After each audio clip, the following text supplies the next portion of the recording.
just a second or two, we're going to be getting started with Sonic 3D Blast.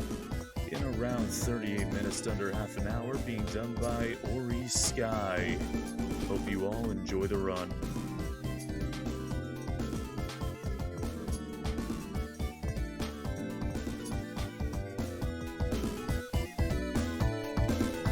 Okay, hello everyone, welcome. So this is a game called Sonic 3D Blast for the Genesis or Mega Drive if you're from Europe, which I am. But I'm going to be running this today for you all, and I'll be doing the Beat the Game category, which just involves getting to the end of, I think, Panic Puppet 3 and defeating the, I guess, quote-unquote final boss of that. So we'll be doing that.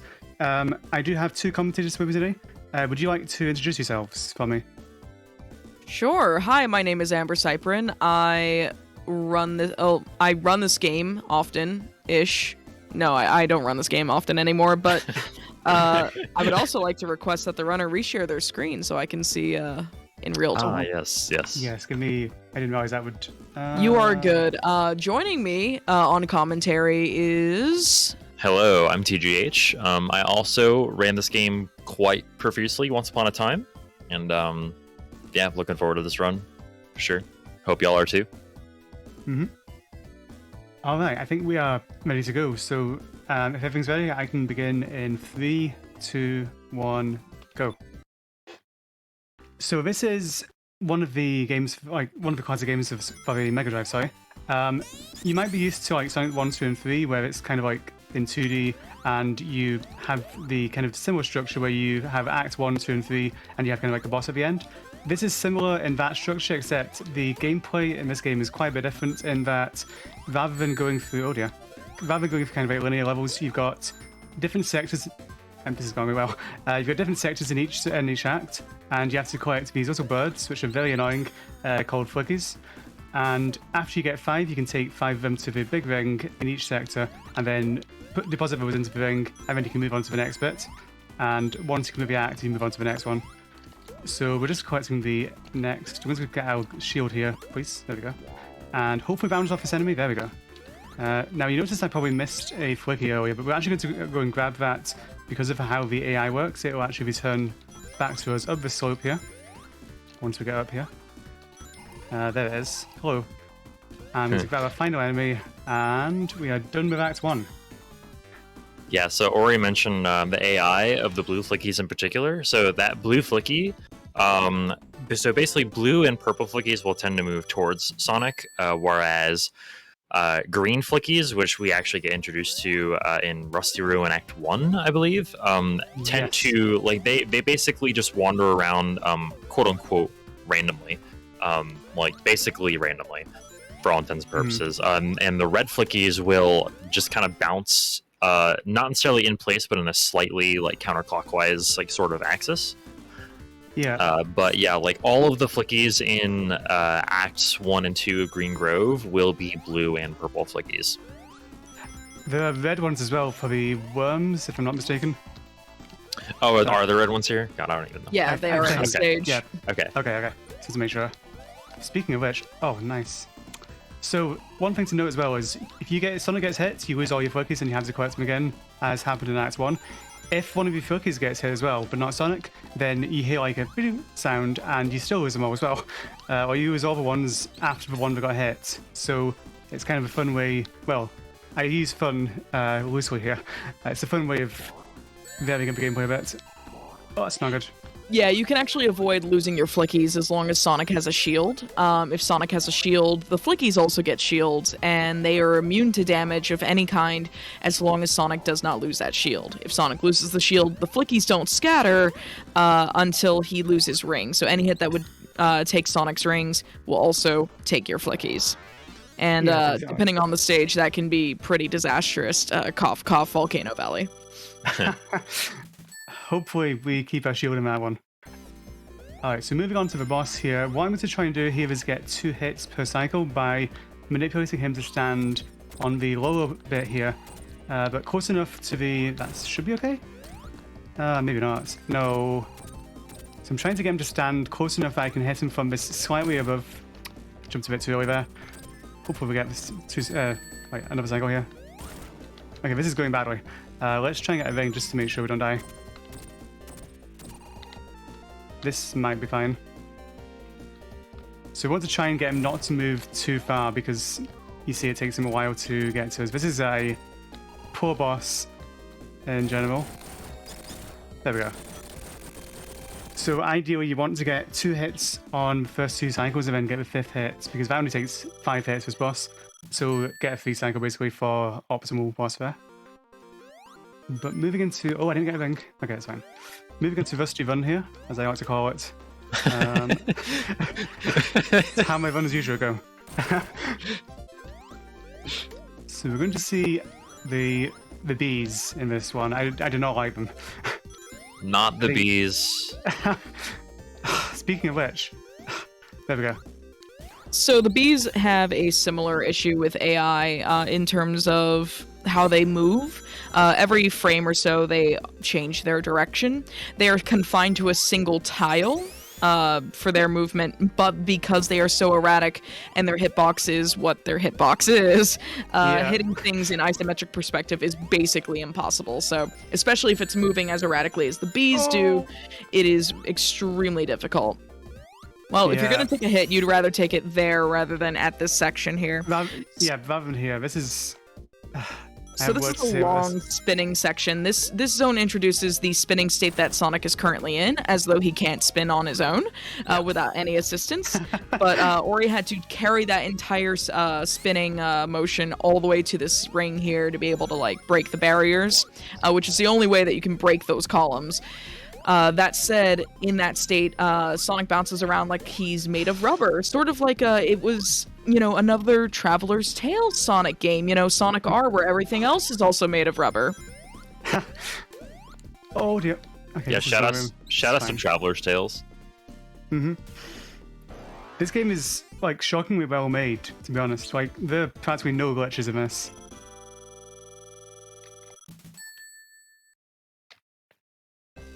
Alright, I thought we're on the boss now. Whoops, we're on Act 2. I've done that so many times. I was like, oh no, time to do a skip. I think we briefly touched on this, but there are a lot of entities in this game, or enemies, obstacles, etc., that move on a camera-based cycle. So when they enter the camera, they will move in a certain way, like when you actually approach that area, and they will move the same way every time based on that. However, there are also entities, especially in Rusty Ruin, for instance, like the circular spikes that are going around, which move on a global cycle. Like, so for instance, like that spinny spike right there, by the way, that rotates around and around and around, that operates on a global cycle, whereas these like gators will operate on a camera-based cycle. Out of interest, with the bees, are they on a global cycle or is it like camera-based? They are global. They are global, yes. Because their AI is tied to the frame, much like green flickies, red flickies, the worms in Grayton Grove, and as well as the spinning spike balls here in this stage. Okay, that's interesting. I think the things like turrets, I think are. I believe those are camera-based, right? Like turrets, for example. Turrets are camera-based, yes. Okay, yeah. Can I make this? Yes. Okay, we should be good. So I'm going to try and break the pillar right at the end here, just so we can get a tiny bit of time save here. I'm going to try and not break the pillar. There we go. So this is where Sonic gets knocked back. He doesn't get knocked back as far because the pillar's in the way, so that allows him to touch the X a bit faster, so it saves a tiny bit of time right at the end there. I'm going to be focused for this, trying to get up onto his arm. No, that's unfortunate. I'm just going to do this normal way. I don't want to die. Yeah, this boss has a quick kill to it, but it is quite difficult to pull off. Yeah, there are days where it's second nature, and then there are days where it, doesn't want to do anything. This is... I don't want to risk. This is fine. 2 more hits to go. Ideally, you can get like 2 hits per cycle here, but it's not going too well. There we go. All right, good recovery. Yeah, that's definitely the play. Yeah. Yeah. Okay. So moving on to my absolutely favorite zone in the game. Said nobody. No, I mean what? Sorry, I had to laugh in disbelief there. That This, this one's not too bad. I actually dislike Gene Gadget a bit more than this. But this one is not my favorite zone, to be honest. So this is the inside of a clown's pocket, or a melted Crayola crayon box, or a McDonald's place, Discount Candyland. This zone has many names. However, what it does also have is a couple of unique mechanics. First and foremost are those 5-hole tiles there that have spikes in them. They also have these groups of 4, red things per tile, and then only one of them is actually a spring. So knowing exactly which one is the real spring is very, very important when navigating this zone. They also have these poppable balloons that, believe it or not, can be homed in with this what is it called? The blast shield, I think it's its actual name. We call it the gold shield. The gold shield is very, very useful in the zones and acts that we can pick them up in. They're able to allow you to either stomp down and stop all momentum immediately if you have no enemy or homeable object nearby, which does not include item boxes for some reason. So it's just those balloons and the enemies. Unfortunately, no flickies. Or it allows you to home in. It's basically a prehistoric homing attack right before Sonic Adventure, because this was 1996, so 2 years off of Sonic Adventure being released on the Dreamcast. Yeah. So I'm going to get another one of these in Act 2 here, and I'm going to try and keep it until the end of the zone, ideally. But if I lose it, sorry, there is a backup I can get. Hopefully we don't lose it, but it should be fine.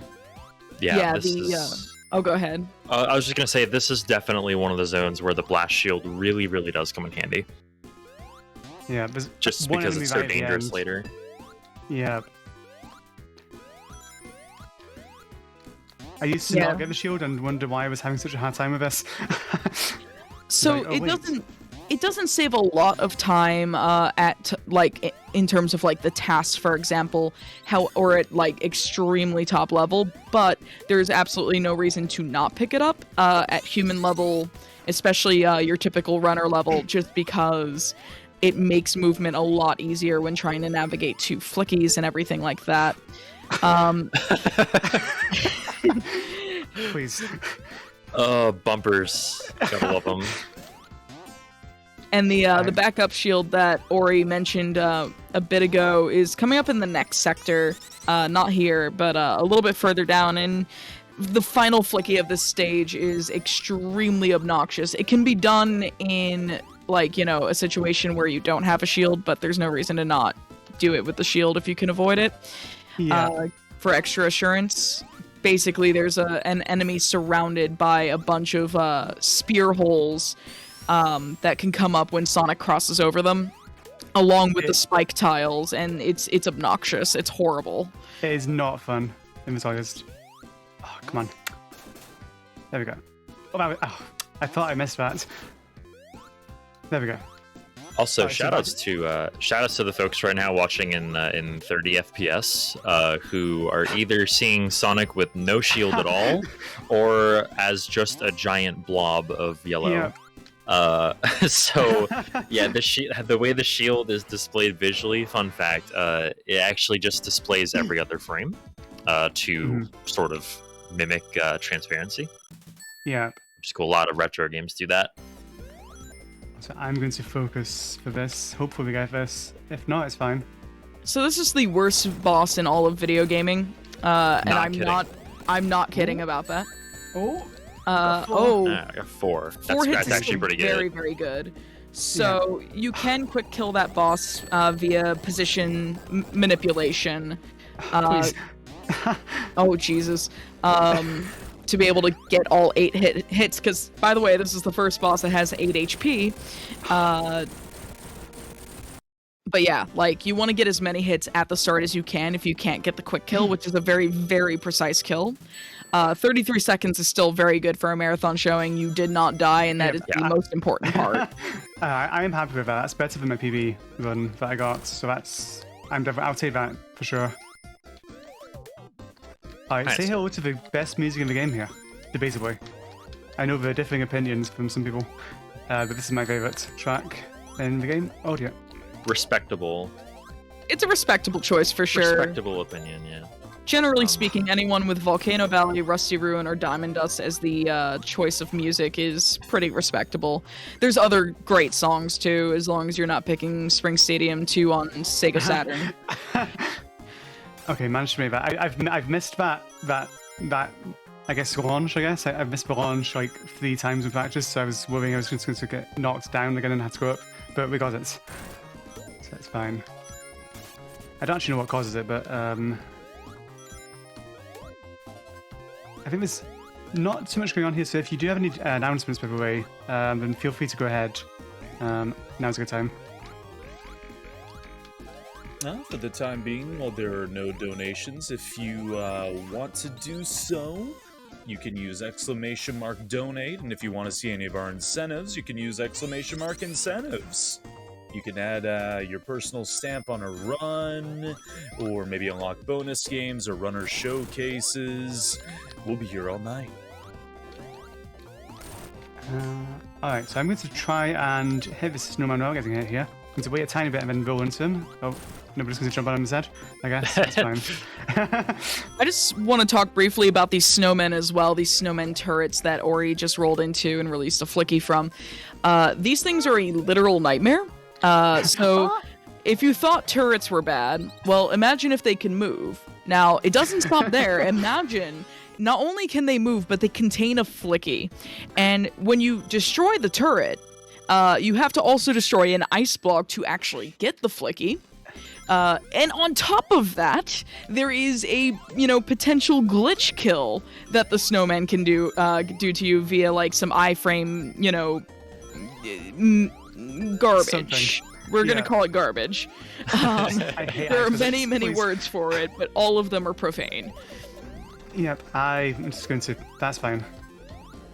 So, like, if Um, Ori were to roll into that snowman at the wrong time, basically right as the snowman's firing a snowball, Ori would then take a hit, lose all their rings, but then would also roll into the snowman and take damage immediately as if there were no iframes. It's similar to the spike glitch from Sonic 1, if anyone is familiar with that. And just instantly die. It looks like the ice cube crushes you. I promise you it doesn't. We've looked at the RAM of the game. There is no indicator that there is a crush death going on. We don't know what's going on with it. Yeah, it's weird. Like, that snowman there is the one that always gets me, so I always make sure to take a hit before rolling into that one, just so I've got my iframes. I'm going to try and keep the shield. I have a habit of running right into these spikes here. Okay, I almost did it again. You had me worried. I was like, oh no, don't do this. Good to jump over the snowman. Phew. Okay, that one's hit me a few times in practice, so I'm glad I didn't lose it there. Then If just one there's enemy a to go. snowman that insta-kills me in a run, it's usually that last one there. The last possible snowman in the run. Yeah. Alright, we're good. Yeah, well This done. ne- Thank you. So this next boss, there is a fast strat to deal with this, which I don't do. I guess, do you want to go over that? Because I'm not that familiar with it. Are you talking about the snowman bouncing? Yeah, exactly. So yeah, like there is a way to do this boss very slightly faster than the game will otherwise allow you, and that is to bounce off of the snowmen that Robotnik will place down on the arena. However, it is very difficult, and it is very honestly probably not a good idea to try it, like in most circumstances. So I think only 3 runners, maybe 4, actually attempt it, and you're one of them, Tej. probably for the worse, yeah. So, like, it was originally discovered. It was originally discovered, I want to say, in the TAS by the Only Kid. Shoutouts to them for being our main TASer. It was discovered because we aren't sure if Eggman is vulnerable while he's at the top there, but we know that as soon as he starts lowering, he is vulnerable.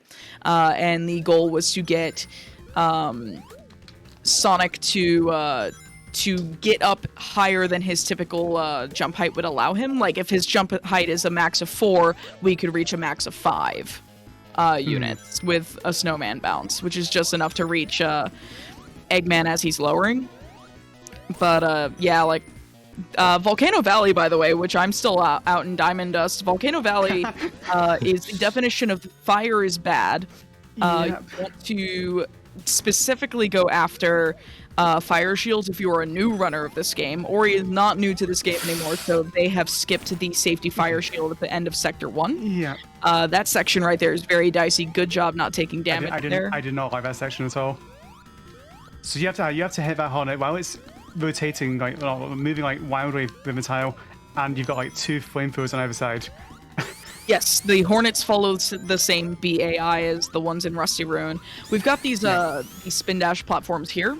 The idea is to let go of your spin dash. Like you want to spin dash from the very edge, but you want to let go of the spin dash before the platform has reached the top and jump using your momentum.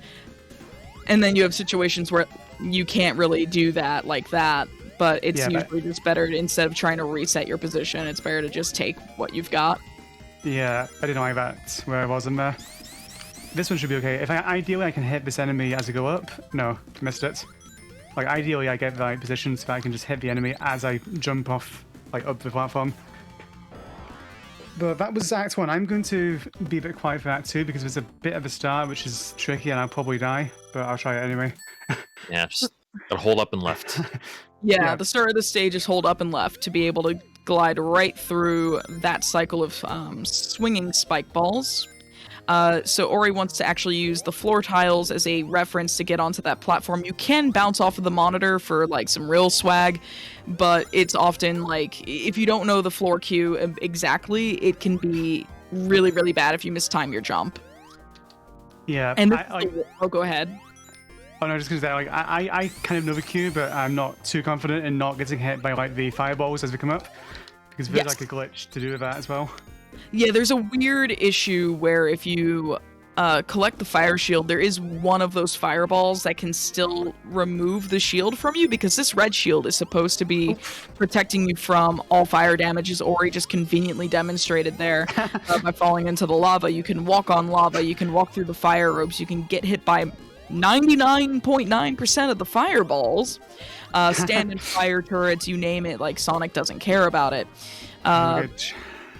However, the other issue is that like the one fire shield that you saw Ori pick up is like the one that is actually on the speedrun route. Everything else is extremely out of the way. So if you lose that shield, it's going to be a bad time. Yeah, like that last gauntlet right at the end where those 2 enemies were is just absolutely horrific if you don't have a fire shield. Like, I made it look easy, but there's so much fire there. Also, we've got a boss now. So this is a boss fight. I suppose it qualifies as the boss fight because there is boss music. There is not much else going on. Ori is holding down right and jumping at, opportune times, and that is the boss fight. Yeah. So and then you get to walk on lava. Yeah. Sonic loses, for some reason, loses the ability to die when it finishes, which is fine. Alright, we are going to go into the hardest level in the game for me anyway. So Ori picked up this blue shield, and it's your standard shield in most Sonic games. However, there is one very important part to it. It can protect you from electrical damage, which is a thing I didn't know until months after I started taking this game actually seriously. Excuse me. Gene Gadget is by and far... I'm just gonna put these in so I don't lose them again. Give me a second. Yeah. Yeah, good idea. So this game will do this. We have Ori showcasing a lot of the gamer noises that this game can make you produce, and this is no exception. It gets better. This is only Act 1. It doesn't help that Gene Gadget, especially Gene Gadget 1, in my opinion, is definitely the hardest, one of the hardest, if not the hardest stage in the game. So fun fact, Amber Cypern is actually the one who taught me this game, and I remember like way back in 2019, like very early 2019, when I asked them, I said, which zone should I learn first? Like what should I do first? And they immediately said Gene Gadget. Yes. If you can learn Because- to run Gene Gadget 1 and 2, you can run literally anything else in this game. This is Yeah. the barrier of entry, basically. If you cannot cope with this zone, this game is probably not for you. But it is a very, very, like, once you get it down to the motion and everything, but once you get the game down to its movement and its fundamentals, this game is a very, very good beginner speed game because there are no glitches of any importance to the run. And the hardest zone is Gene Gadget. So if you can learn Gene Gadget, you can learn everything else, and from there it is just practice, practice, practice. And we actually, following the showing of this game at SGDQ 2021 by TGH and I, Cresm has created a practice hack for this game that has a frame timer, an in-game timer on the screen, the ability to quick reset levels, stuff like that. So if you want to learn this game, doing ILs is a great way to do so. So we're actually coming up on everyone's favorite part of the game. Yeah, this is we're going to have the slope. The slope of rage. Slope of Rage. Or as I've accidentally called it, the Soap of Rage in the middle of the 3D Blast tournament. Hopefully we don't see the slope. You ever just wash your hands really angrily? That's a soap of rage. So Ori is I'm using suspicious. some visual cues on the floor to be able to jump from point to point. We usually go to top right, middle left, and then bottom right relative to like the camera's perspective on the slope. And that was a very, was very good, really good. So soapy happy. slope of rage. Oh, that section is the worst in the game for me, honestly. Oh, don't grab that. We've got a backup there. That's what we got back. See? but Ori, you could have had the double blue shield. I know, right?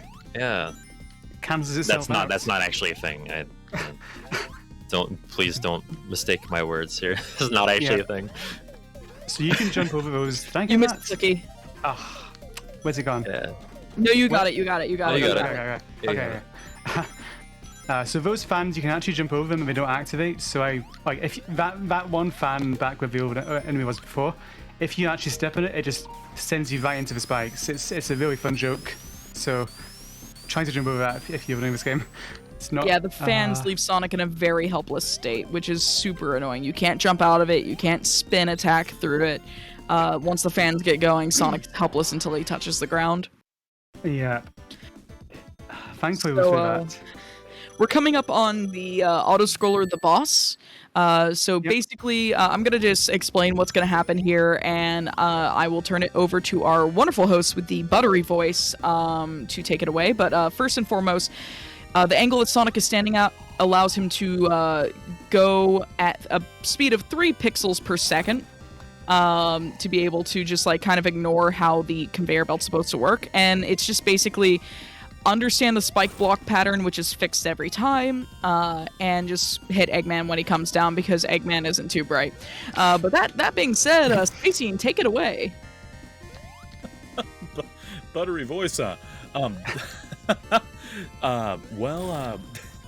we haven't had any direct donations so far, but we have had plenty of gift subs towards the channel from Brash Volkswagen, Bursic Badger, Ian Keith, many others. Thank you again very much.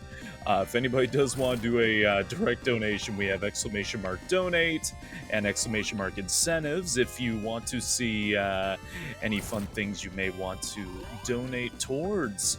We also have a Discord. If you want to come check that out with !Discord, you can come join the community. I don't know, get involved in speedrunning yourself or anything fun like that. Feel free. Thank you for those awesome announcements. And yes, check out the incentives and donate as well. Trans Lifeline is a fantastic cause, coming from the mouth of a trans person, so thank you very much. Yeah, absolutely. Alright, I'm going to try and line myself up here to skip having to do some platforming here. Oh man, There. oh no! Oh. Okay, we'll try that again. Okay, made it this time. There we go. So I was using like one of the floor tiles to line myself up for that one. Yeah, that's actually one thing I really like about the grid floor in this floor pattern in this game is that, like, yes, it's, you know, it's a little basic and it shows off the isometric perspective, but it's also great for visual cues, whether it's It really the solid is. lines or the checkerboards themselves. I need to So, wait for that. Oh, okay. you do take the invincibility here, right? I do, yes. I just roll down into this. and- Correct. There we go. Yeah, that makes this portion a lot less scary. Yeah. For sure. Like you have to go around there and hit the switch to make the conveyor belt go the correct way, and it is it's a nightmare if you get hit because at that point you have all 5 flickies. Yeah. It's not fun. Yeah. I do like how like half the invincibility, or like 90% of it, is just spent on the conveyor belt, just standing still. Yep. I mean, safety first. Yeah. Also, shout outs to Rick Astley. Yes. No, Flick Blastly. Fleet Blaster, Right, yes, is right. the mascot of this game. Oh, move. So this is the Okay, final forgot. level in the game prior to the final boss of the beat the game category. There are no flickies if you look in the bottom right. There's no flickies to count. There's just hazards, basically. So Ori's going to be Yeah. navigating electrical walls, turrets, exploding mines, conveyor belts, badniks that have no flickies. The most important part, Eggman. Eggman. Alright, I'm going to be coming up on a part of the game. I think this is the only time where you have to do isometric platforming here. I'm going to try and make this if I can. Nice. Oh, Okay, baby, let's I'm go. happy with that. So that is what we call mandatory isometric and the jump. platforming. Oh, no! Okay, I want to get a ring just in case. Okay. I'm not even kidding you. The jump to that platform was more impressive than the mything. That's the first time I made that as well. So basically, anytime this game wants you to platform isometrically, you do not. You skip it with like a run and jump or a spin dash jump or a spring. That is the only case in the game where you must platform isometrically, and it is wretched. It really is. So this is going to be the final boss of the beat the game category here. So the goal here is to hit Eggman's shoulders as they light up by making them vulnerable 8 times, or not 8 times each. Is it 8 times each? No, it's Or 4 times four- each. four times Okay, each my- shoulder. Yeah. So 8 times total per level. Please. Also, the first phase of this boss is a jerk. It really is. I don't have the timing down perfectly yet, so I'm kind of off right now. But that's the last hit here. Then the second 2 phases are fine. It's kind of ideal with them the same way. This one has flamethrowers. That but it defy should be physics. fine. Yep. This is not how a flamethrower works. I just need to put that out there. But basically, Yeah. if you follow the same lines, all the way over to the other shoulder, you'll be able to get there no problem without getting damaged, because your arc is wide enough for the flame to run out before it actually reaches you. Yep. Nothing makes sense in this world. This is Eggman's world. It takes place in his nose. Eggman.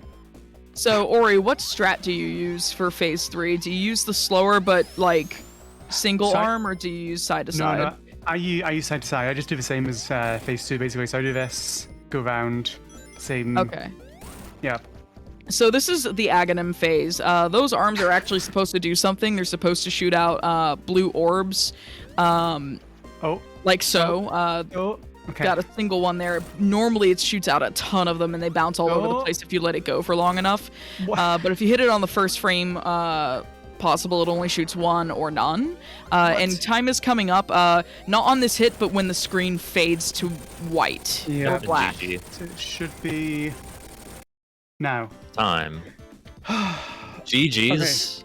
I think I didn't die that one at all, which is probably a new for me. I think that's so- correct. I think this was a deathless run. Yeah, nice I- run.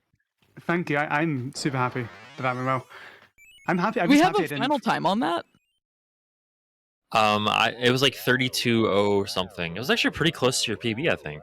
Ah, okay. Ori's PB is like a high 30 now, I think. Yeah, This game it's is timed in real 30-55. time. Okay, 32-13 or so. Yeah, this is Okay. a real-time attack based run rather than like Sonic 2, which is not.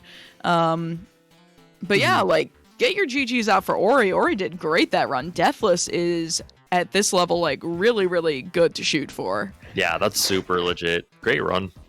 That was Thank you, awesome. yeah. And thank you again just to Fastest First for letting me showcase this, I guess. I didn't expect it again, but I'm very happy that I got a chance to showcase it. And thank you again to TGH and Amber for agreeing to commentate with me as well. Absolutely. Absolutely. Mhm. It is my pleasure. Thank you for asking me. Mhm. Or asking us, even. I will apologize for any sort of like echoing on TGH's end. Hopefully, it wasn't really audible. We live together, and we're like, you know, he's on the other side of the room from my setup. So I've been keeping an eye on the green on Discord. It should be okay. It should have Gotta- been. Yeah, I don't think it was too bad. yes, the true speedrunner way, keeping an eye on the green. I mean, sure. Mm. But yeah, Lucky. Totally Right. not red all the time in all actuality. yeah. Anyway. Shout outs to the 3D Blast community, and thank you, Ori, again for allowing us to commentate for you. And shout outs to Fastest First for accepting the run. Yeah, thank you again.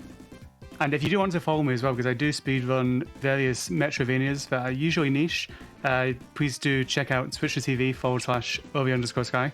And that is where I do all my stuff. But thank you again, It is everyone. Thank you. YouTuber. Yes.